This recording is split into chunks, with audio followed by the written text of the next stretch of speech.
အားလုံးပဲမင်္ဂလာပါရှင်ဒီတစ်ခါမိတ်ဆက်ပေးမှာကြတော့တင်ငန်းကျုံ VNB 16ရက်ကွာမှာရှိရဲရတနာမိန်လမ်းမကြီးကိုတဲပေါက်တဲ့သူရတနာ၄လမ်းကစတုတ္ထထက်9လောအခန်းလေးနဲ့မိတ်ဆက်ပေးသွားမှာဖြစ်ပါတယ်ရှင်ဒီခန်းလေးကတော့ပေ20 60ပေါ်မှာစောက်ထားတဲ့18ပေ54ပေရှိပြီးတော့အခန်းထဲဝင်လိုက်ပြီဆိုလို့ရှိရင်လည်းတန်မန်းဆန်းရှိပပတ်လည်ကိုတက်ပေးထားတဲ့အဲကန်းထဲဝင်ပြီဆိုလို့ရှိရင်လည်းဖះเจ้าဆောင်တည်တံလေးလည်းပါတယ်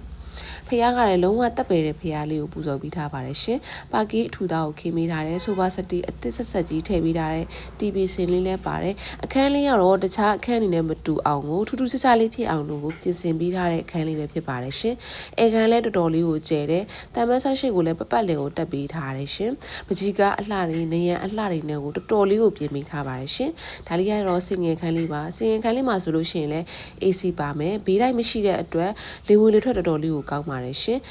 နေရနေမှာဆိုလို့ရှိရင်လည်းညီမတို့ eco boot လေးနဲ့ပြင်ဆင်ပေးထားတယ်ရှင်ဒါလေးကကျတော့ dining room လေးပါ dining room မှာဆိုလို့ရှိရင်လည်းပကြီးကားတွေမီလုံးနေနဲ့တော်တော်လေးကိုပြင်ပေးထားတဲ့အခန်းလေးပဲဖြစ်ပါတယ်ရှင် master တခန်းပါမယ်ရှင်ဒါလေးက master ခန်းလေးပါရှင် master ခန်းဖြစ်တဲ့အတွက်ကိုရေချိုးကရင်သာပူတိုင်းပေးစင်တွဲရက်လေးလည်းပါမယ်ဘတ်တက်လေးလည်းပါမယ်ရှင်ကြွေပြားတွေခင်းထားတယ်ကြွေပြားကပ်ပေးထားတယ်ရှင်အိတ်ခန်းမှာဆိုလို့ရှိရင်ပါကေးကိုအိမ်လုံးကိုဖိတ်တောက်ဖြစ်အောင်ကိုပြင်ဆင်ပေးထားပါတယ်ရှင် kitchen ခန်းထဲဝင်ပြီဆိုလို့ရှိရင်လည်း kitchen ခန်းထဲမှာကြွေပြားအပြည့်ခင်းထားတယ် kitchen ကောင်တာတွေပါမယ်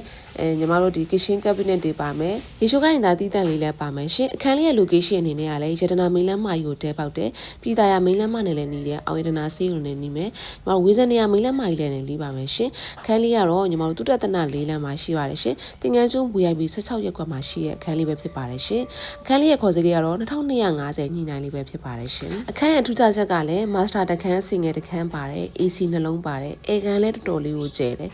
အကုန်လုံးကိုအတင်းတက်နေရုံအနေထားတွေကိုပြင်ဆင်ပြီးကားပါကင်အတွက်လည်းလုံးဝပူစရာမလိုအောင်ပြင်ဆင်ပေးထားတဲ့အခန်းလေးပဲဖြစ်ပါတယ်ရှင်အခန်းလေးရဲ့ခေါ်စည်းလေးကတော့2250ညှိနှိုင်းလေးပဲဖြစ်ပါတယ်ရှင်စိတ်ဝင်စားလို့ဆက်သွယ်ချင်တော့ညီမတို့ရဲ့ Kikiri ရဲ့ estate ကိုဆက်သွယ်ဆောင်စမ်းမြင်နိုင်ပါတယ်ရှင်အားလုံးကိုကျေးဇူးများကြီးတင်ပါတယ်ရှင်